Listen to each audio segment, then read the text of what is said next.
Number 10. Launched in 1999, Mario Party for the Nintendo 64 was an instant hit among kids and adults alike. Some of the mini-games within the game had you spinning the analog joystick around in circles as fast as you could to win the game or set a new record.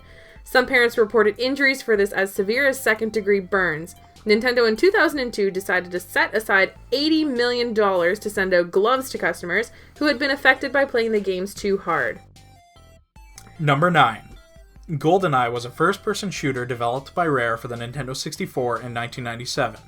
The game was based off the James Bond film released in 1995. The team behind GoldenEye were very inexperienced, with 8 of the 10 developers having never worked on a video game before. A few weeks before the ending of the project, the team decided to implement a multiplayer version that supported up to 4 players, and they did this without permission from their bosses. Luckily, it paid off, as the multiplayer mode was one of the main selling points of the game, where kids spent endless hours playing with friends. Number 8. One of the classic shows of the 90s was Seinfeld. In the final season of the show, George Costanza, played by Jason Alexander, visits Mario's, where he realizes he still has the high score for the game Frogger. His high score totaled 860,630 points. That score was finally shattered by Pat LaFay of Connecticut, who got a new world record score of 896,980 in the year of 2010, finally beating George Costanza's high score. Number 7. In June of 1972, the pioneer of video game companies was launched. Atari was created by Nolan Bushnell and Ted Dabney. Atari was hugely successful in the early days of video games. The first Chuck E. Cheese opened in San Jose, California in 1977 from the creator of Atari. He created the restaurants to target kids who would go to his restaurant to play his Atari-branded video games, making Chuck E. Cheese one of the largest distributors of Atari games. Number 6. Nintendo is one of the largest video game companies in the world today, but did you know they've been around since the year 1889, starting as a playing card company? From the year of 1889 to 1956, they were strictly a playing card company, later moving to children's toys, and finally in 1972 is the electronic gaming company we know and love today.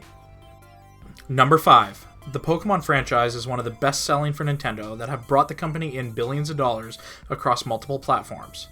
Did you know that the Gold and Silver games were originally set to be the final adaptation of Pokemon? President of the Pokemon Company Ishihara said, "I worked with the assumption that after we put out Gold and Silver, my work as far as Pokemon was concerned would be done. I remember that when Gold and Silver were released, I felt like a burden had finally been lifted from my shoulders. Good thing they decided to keep going, as Pokemon has been a huge success even still to this day." Number 4. In 2007, Microsoft Studios were getting set to release Halo 2, the follow-up to its hugely successful game Halo. There was only one problem though. Hidden deep inside the game code was a picture of a butt. That's right, a butt. Everything came to a halt when Microsoft got wind of this butt and had to postpone the game release for Halo 2. Number 3. Since the iPhone was announced in 2007 by Apple, mobile apps and games have taken the tech world by storm. From Angry Birds to Tinder, almost everybody you know has used mobile apps or do on a daily basis. One of the big players in the industry is Supercell, creators of the hit title Clash of Clans. In 2015, Supercell had an annual revenue of $1.8 billion. Almost $5 million a day is earned just from Clash of Clans alone. Number 2. Nobody does handheld video game systems like Nintendo. Back in the day when Nintendo was making playing cards, a young Gunpei Yokoi was just a simple assembly line worker. While working at Nintendo, he would often play around with many machines, creating new toys to play with. In 1989, this assembly line worker would go on to create the Nintendo Game Boy, one of the reasons Nintendo is such a success to this day. And finally on our list, number 1. The Nintendo GameCube had a proprietary disc which held a total of 1.5 gigabytes of data, which is 190 times more than what a Nintendo 64 cartridge could hold.